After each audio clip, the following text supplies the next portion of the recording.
오직 그리스도와 함께라는 제목으로 하나님의 큰 은혜를 받기를 원합니다. 다음 주부터는 온라인으로 드리는 우리 성도님들 꼭 기억해 주시고, 다음 주부터는 무조건 교회로 이렇게 모여 주시기를 바라겠습니다. 이렇게 함께 모여서 예배해야 되는 것이 또 시간표니까 꼭 기억하시고, 온라인으로 집에서 또 현장에서 예배드리는 여러분, 다음 주부터는 교회로 오시길 바랍니다.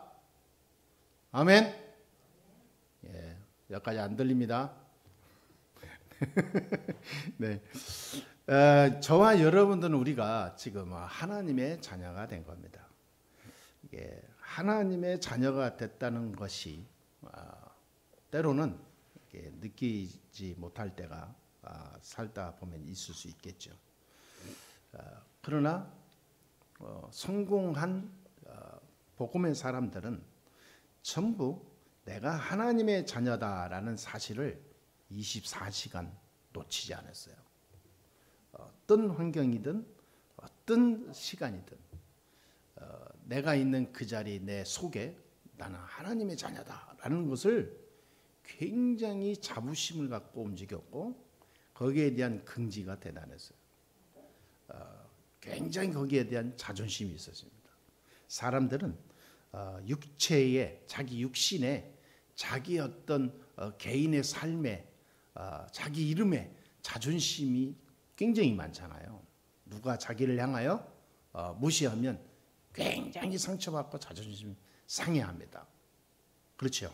그런데 우리가 하나님의 자녀라는 이 자존심이 거기에 비하면 굉장히 약해요. 굉장히 내 정체성이 확실해야 됩니다.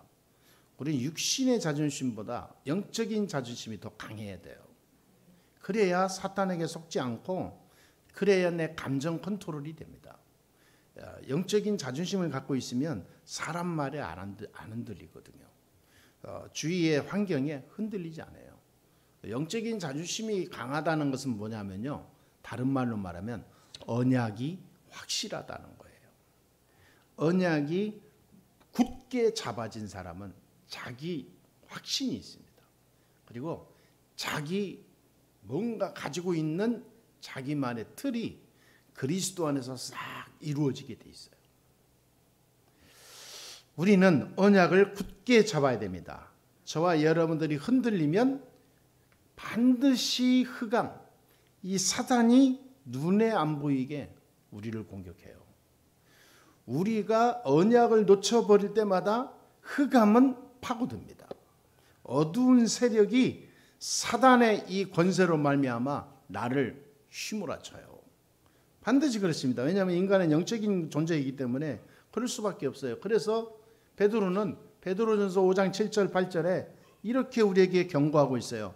너희 염려를 다 주께 맡겨라. 너희 염려를 주께 맡겨버리라 그랬어요. 왜 그러냐면 너희 대적 마귀가 우는 사자같이 삼킬 자를 두루 다니며 찾나니 그랬어요. 이유는 단 한 가지, 그거예요. 이유는 한 가지라니까요. 마귀가 틈을 타니까. 마귀가 틈을 타면 인간은요, 그 어떤 강한 자라도 다 무너지게 돼 있어요. 이 세상에 오는 모든 문제요, 영적으로 하면 잘 보세요. 마귀가 틈을 타는 문을 완전히 열어주니까 이 세상에 마귀 세상이 된 거예요.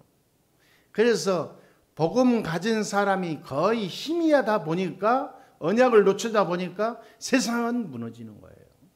역사가 그랬고 세상이 지금도 마찬가지입니다. 복음 붙잡은 확실한 이 언약이 연약하면, 이것이 놓쳐지면 반드시 이 세상은 저주 재앙의 세력이 몰려와요.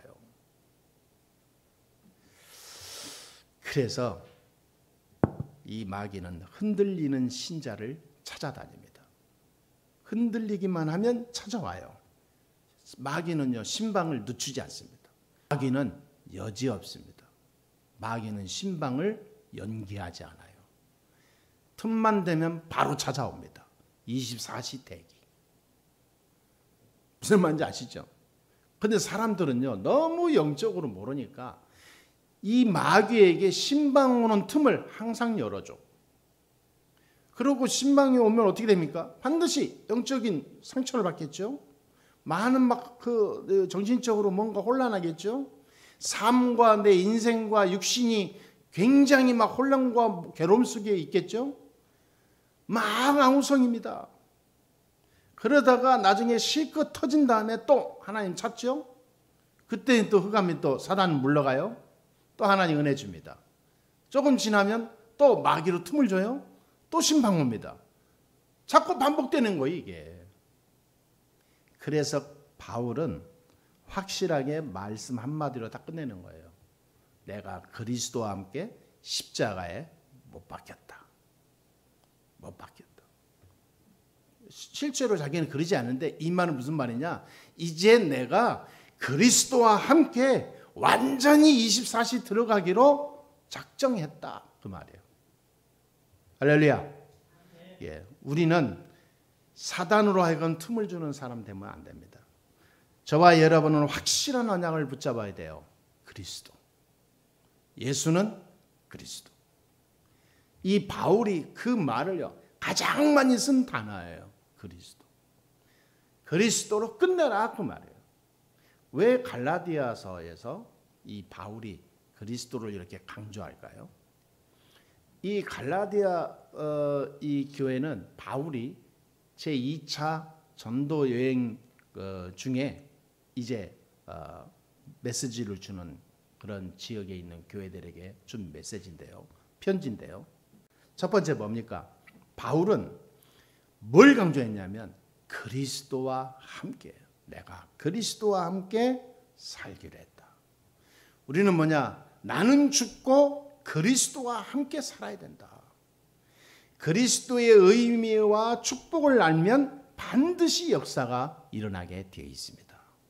내가 그리스도와 함께 십자가에 못 박혔나니 그 말은 뭐냐면 내가 가지고 있는 과거의 병든 썩을 사단에게 제압되어 있는 종된 그 상태에서 다 끝났다 그 말이에요. 그리스도 아니면 불가능하다 이 말이죠.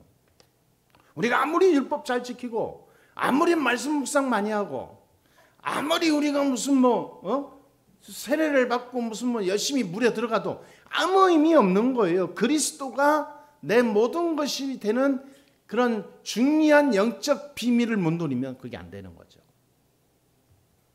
그래서 그리스도는 사단의 세력을 꺾은 참된 왕. 그리스도는 저와 여러분의 모든 가문과 현장에 내 인생의 재앙, 저주, 많은 어둠의 권세를 꺾은 제사장. 완전히 끝낸 분이다 이 말이에요. 그리스도는 하나님의 자녀가 되는 참 축복의 길을 여신 참 선지자.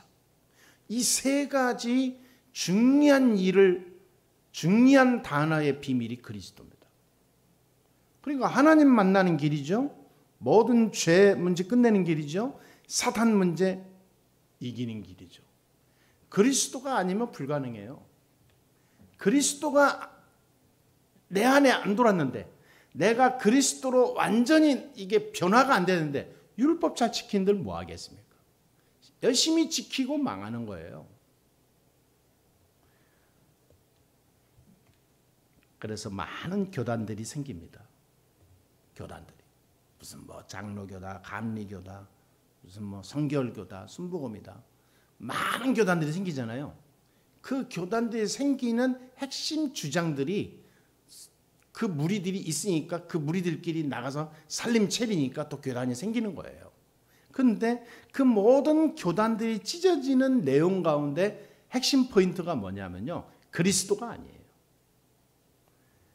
그리스도가 아니고 자기들이 가지고 있는 성향이 있잖아요. 육신적인 성향. 성결교는 우리가 성결해야 되지 않냐. 죄를 회개하고 깨끗하게 살아야 되냐. 그러니까 우리가 많이 기도하고 회개하고 우리가 말씀 속으로 들어가지 해야 되지 않냐. 죄 지으면 안 된다. 이거 강조하는 사람들이 성결교 차린 거예요. 장로교는 뭐냐? 우리가 거룩해야 되지 않냐? 법대로 살아야 되지 않냐? 우리가 너무 세상에 세속에 빠지면 되냐? 이 논리로 장로교가 생기는 거예요. 근데 거의 그렇습니다. 우리가 오직 그리스도에 되지 않냐? 이 논리로 교단을 만든 교단이 없다니까. 이 논리로. 우리는 오직 복음만 전하자. 다른 건 다 버리자. 이 교단이 없어요. 대한민국에 전 세계에 이런 교단이 없다니까요, 진짜로. 다 정치고 자기 이름, 명예, 시스템 움직이면서 뭔가 이렇게 살아가는 하나의 자리로 이렇게 가다가 가는 거죠. 통과 의례로. 하나님이 우리에게 완벽한 답이 되는 그리스도를 우리에게 주셨습니다. 그러면 그때부터 어떤 응답이 오냐면요. 창세기 3장, 6장, 11장이 무너지는 응답이 옵니다. 창세기 3장, 나 중심이 무너져요. 그래서 정말 그리스도 알고 하나님 만난 자는요. 나 중심이 아닙니다. 하나님 중심입니다. 복음 중심, 교회 중심, 말씀 중심입니다.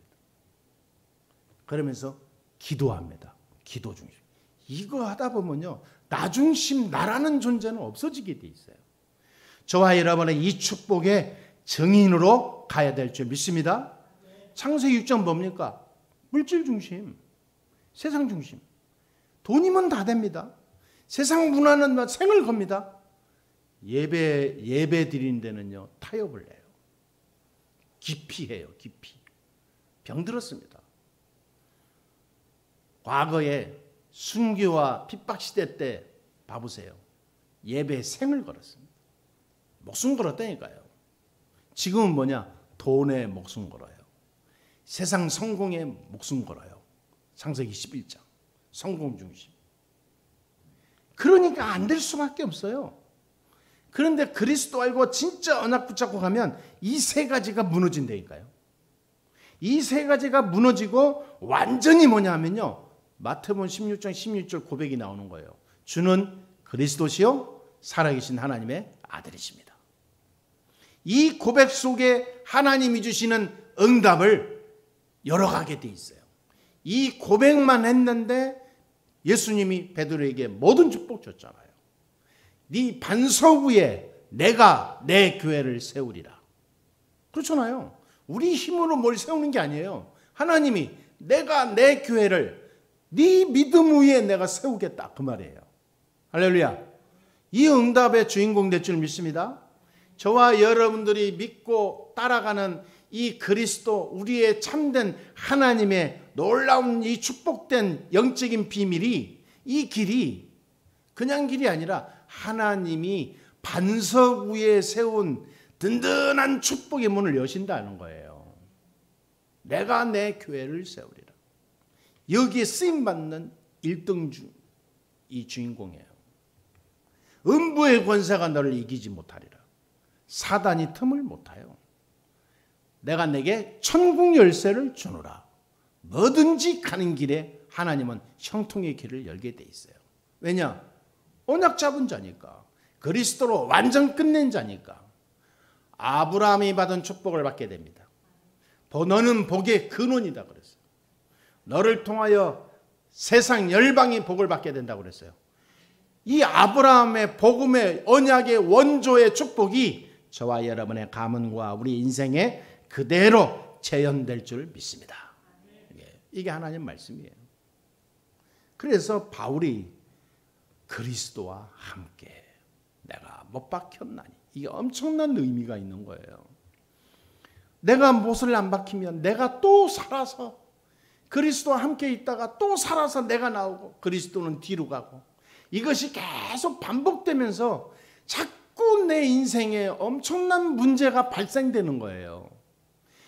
그래서 그리스도를 한번 제대로 알면 다시는 이런 헛바퀴 도는 일을 인생 속에 내가 빠지지 말아야 됩니다. 계속 똑같이 전진해야 돼요. 오직 그리스도.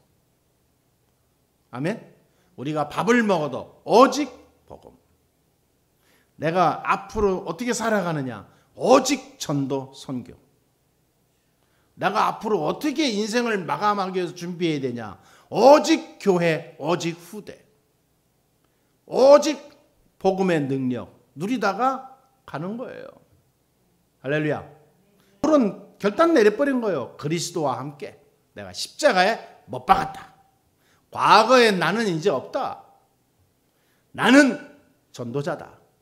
할렐루야. 예. 두 번째입니다. 십자가에 못 박혔나니 그랬어요. 이거는 뭐냐면 과거에 나는 십자가에서 다 해결했다 그 말이죠. 옛날의 나를 보면서 착각하지 마라. 나는 그리스도로 바뀐 사람이다. 이 사단은 자꾸 우리 과거를 들춰내거든요. 과거 너는 그랬지 않냐? 옛날에 그랬지 않냐? 자꾸 너는 꼭 하면요 과거 옛날 것 들고 나오잖아요. 이런 부부싸움 하다가도 그러잖아요. 싸움하면 옛날 거 초창기 때부터 다 나오잖아요. 우리가 뭔가 일이 터지면 그 부분 가지고 어떻게 해결하고 어떻게 가야 되는 생각해야 되는데 자꾸 과거로 돌아가요. 바울은 십자가에서 이미 과거 문제를 싹 끝내버렸어요. 새로운 출발. 과거는 없어졌어요. 남아있긴 있지만 그거 생각 안 한다. 이 말이에요. 연연 안 한다. 내 머리에서 치워버렸어. 여기에서 완전히 끝내버린 바울은 그때부터 담대하게 확실하게 그리고 언약 붙잡고 죽으면 죽으리라 복음 전하고 많은 사람에게 하나님의 능력을 전달한 전도자가 된 거예요. 아멘. 그래서 이 갈라디아의 교회의 문화를 완전히 바꿔놔버렸어요. 나는 그리스도와 함께 십자가에 못 박혔다 라고 할 때 모든 문제, 모든 우리가 가지고 살아가는 이 12가지 재앙의 세력은 다 깨지게 되어 있습니다.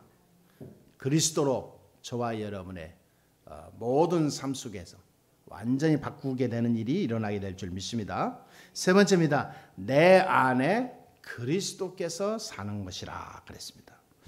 마태복음 28장 16절 20절에 그리스도께서 세상 끝날까지 나와 항상 함께 하신다 하리라 약속했어요.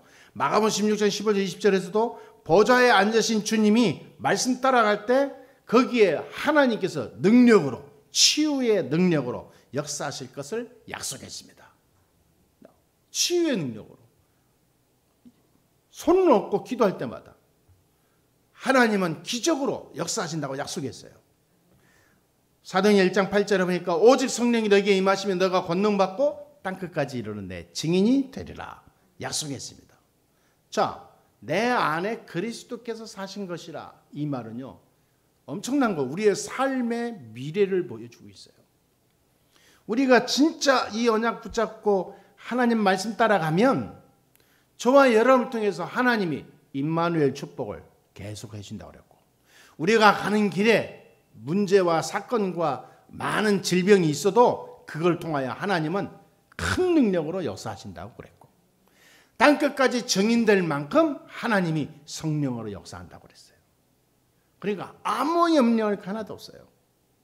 사도행전 9장에 보면 욥바에 다비다라는 사람이 살았습니다. 그 사람은 과부지만은 많은 그런 어려운 사람들, 가난한 사람들, 과부들 이런 속옷, 겉옷 다 만들어주고 고쳐주고 그것도 무료로 그렇게 해주는 사람이었어요. 얼마나 자상하게 따뜻하게 했는지 전 지역에 소문이 날 정도로 그래서 그 지역에 천사라는 그런 호칭이 붙을 정도로 오늘날 우리가 얘기한다면 다비다라는 이 사람이 그런 일을 했어요. 근데 이 사람이 거기에 보니까 여자로서 성도 중에서 처음이자 마지막으로 제자라는 호칭이 붙습니다. 여제자 다비다 그랬어요. 여제자.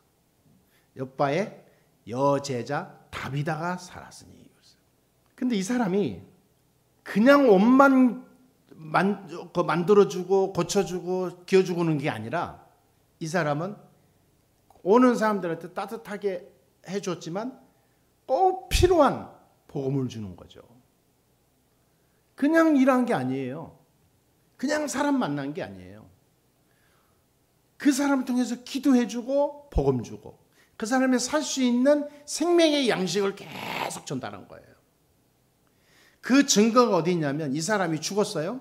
이 사람이 죽으니까 온 동네 사람들이 다 일어났어요. 다 슬퍼했어요. 다 슬퍼하고 죽자마자 그날에 하루도 지나지 않아서 베드로 사도가 지금 요바의 근처에 있는 걸 이게 소식이 들은 거예요. 그래서 그 멀지 않으니까 얼른 빨리 달려가서 베드로를 모셔와서 우리 다비다를 위해서 좀 이게 죽으면 안 된다. 이 슬픔이 있냐. 베드로로 와서 좀 그분이 기도하면 살 수도 있다. 빨리 데려와라. 그래가지고 베드로를 초청해서 끌고 오잖아요. 베드로가 들어가서 다비다 집에 들어가가지고 다비다에게 다비다야 일어나라 그러니까 그냥 일어나 버렸잖아요. 그래서 온 지역에 막 하나님의 역사가 막 일어나 영광이 나타나게 됐죠.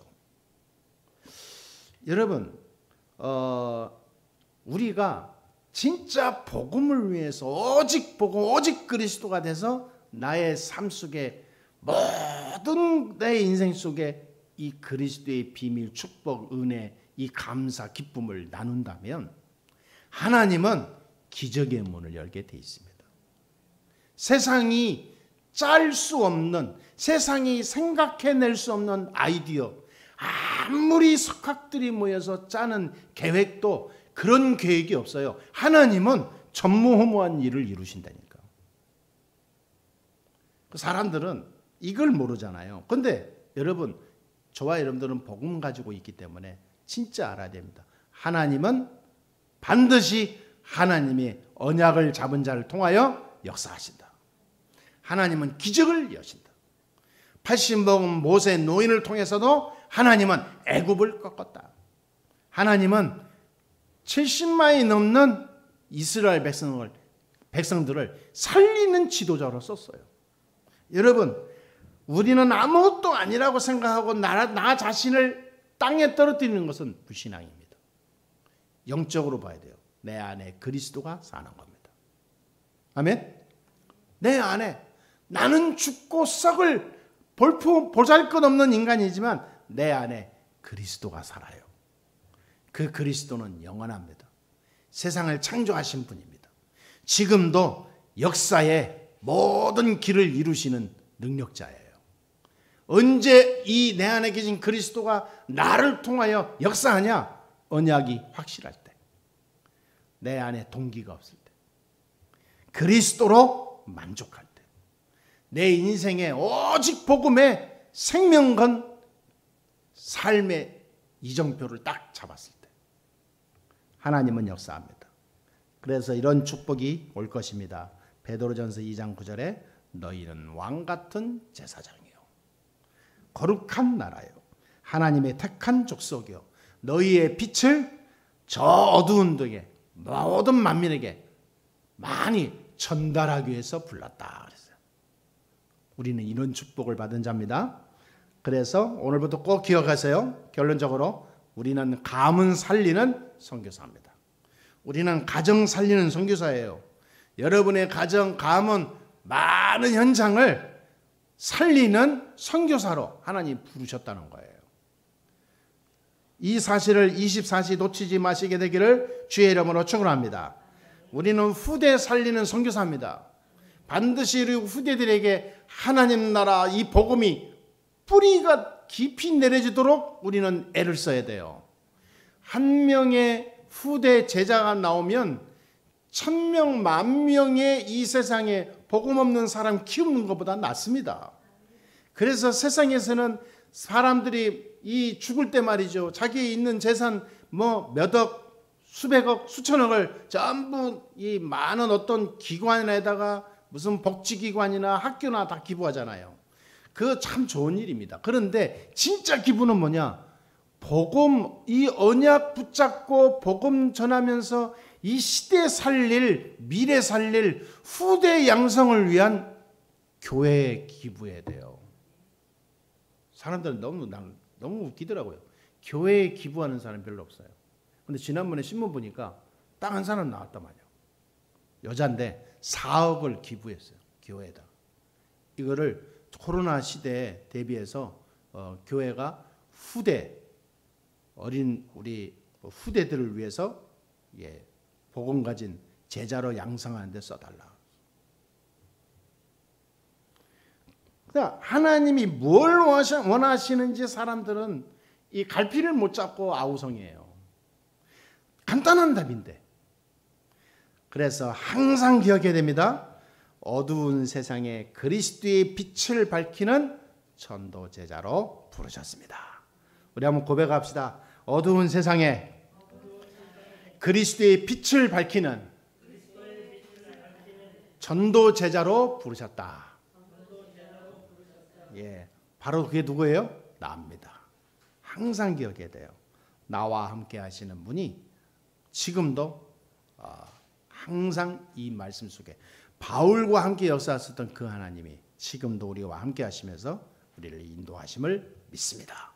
오직 그리스도로 항상 행복하시게 되기를 주 예수 이름으로 축복합니다.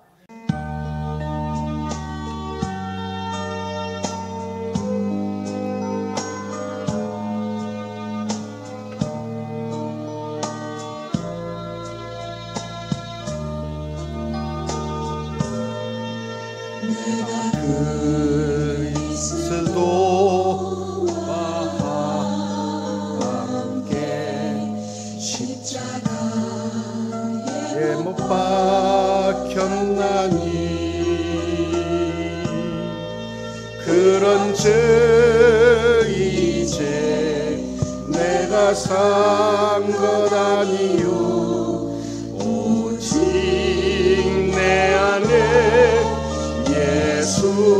예수께서 사신 것이라. 이제 내가 육체 가운데 사는 것은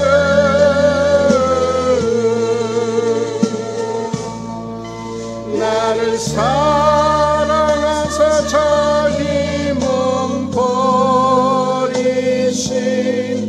예수 위에 산 것이라. 아멘. 내가 그리스도와 함께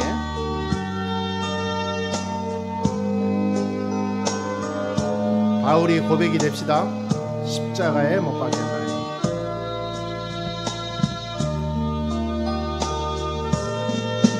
내가 그리스도와 함께 십자가에 못 박혔나니 그런즉 이제 내가 산 것 아니요 오직 내 안에 예수께서 사신 것이라. 이제 내가 육체 가운데 사는 것은